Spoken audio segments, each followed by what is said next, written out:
오늘은 5월 19일 화요일입니다. 3반수를 시작한 지 이제 2주차가 되었고, 잘 하고 있는지는 모르겠어요. 근데 현역 때랑 재수 때 무엇이 문제였을까라는 생각들을 좀 해봤는데, 저는 항상 공부 방법을 고민하기만 했지 그걸 끝까지 끌고 간 적이 없었던 것 같은 거예요.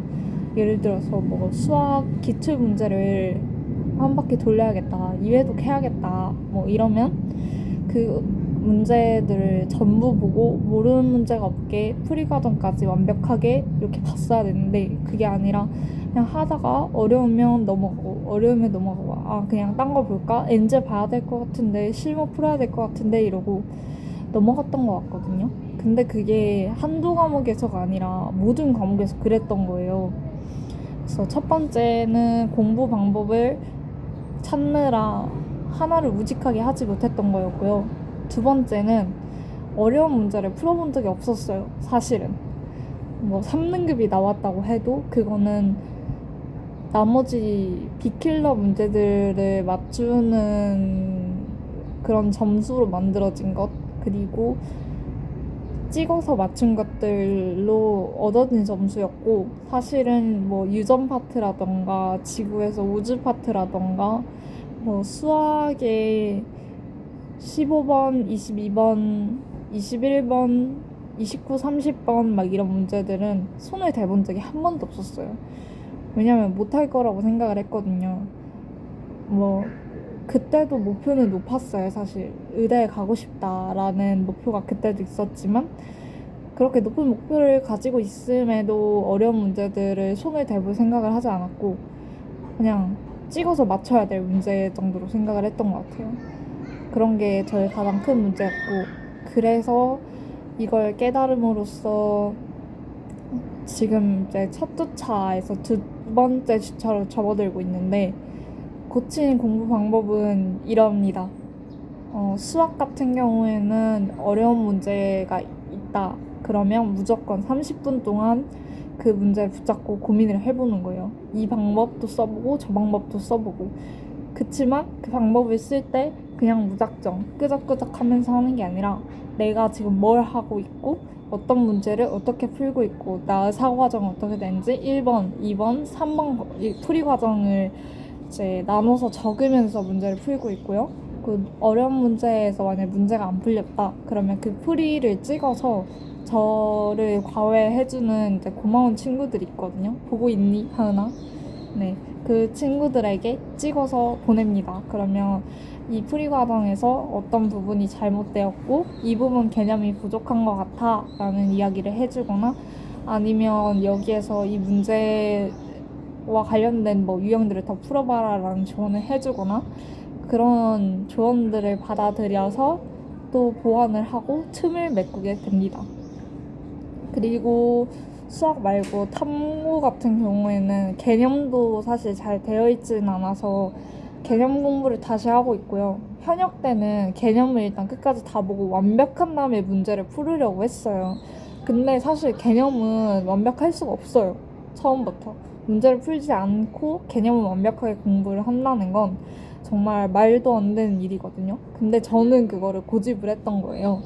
그래서 이번에는 그 한 단원을 공부했으면, 그러니까 기출 문제 유형편에 나눠져 있는 그 소단원을 기준으로 공부를 하고 있거든요. 그 소단원을 공부를 했으면 바로 기출 문제 한 40문제, 50문제 딱 풀고, 그리고 저는 되게 특이한 공부법을 하나 사용하기 시작했는데, 역추적 공부법이라고 해서 그 선지 내용이 사실은 그 개념인 거잖아요. 이 문제에서 선지 내용이 사실은 이곳에서 가장 중요한 것들을 평가원 교수님들께서 뽑아 놓으신 걸 테니까, 이 선지에서 모르는 것들은 다 형광펜 치고 그 관련된 개념들을 다 싸그리 포스트잇에 적어서 노트에 붙여서 모아놨습니다. 그렇게 해서 탐구를 공부하고 있고요. 다음으로 영어랑 국어를 사실 많이 하지는 못했는데, 저는 이제 영어에서 문제가, 영어를 영어로 해석하는 좋은 습관을 가지고 있기는 하지만 영어를 해석하면서 핵심을 찾아내지를 못하는 거예요. 그러니까 두 개의 선지가 헷갈릴 때 그 중에 뭐가 답인지를 알지를 못했어요. 그래서 인간의 도움을 받아야 할 것 같다라고 해서 이번에는 뭐 유명하신 선생님들 커리를 타는 게 아니라 기출문제를 분석해주는 EBS 강의를 일단 따라가 보려고 합니다. 그리고 직독직해를 할 수 있게 더 연습을 해볼 거예요. 왜냐면 영어를 영어로 해석을 하다 보면 내용 흐름은 이해가 가는데 요약을 하거나 아니면 중요한 문장을 찾기에는 무리가 있더라고요. 그래서 그 방법을 수정했고요. 국어는 일단 윤혜정 선생님의 나비효과 커리큘럼을 따라가고 있는데 제가 국어는 현역 때 이제 잘 했었어요. 그래서 왜 그렇게까지 하냐라고 말을 할 수 있는데 제가 수능에서 국어 4등급이 나왔거든요. 근데 이제 2등급에서 4등급까지 왜 떨어졌을까라는 걸 생각해보면 제가 일단 문학을 되게 못합니다. 근데 비문학은 20분 컷을 할 정도로 비문학을 되게 잘해요. 근데 수능에서는 비문학을 못 봤어요. 왜 그랬을까?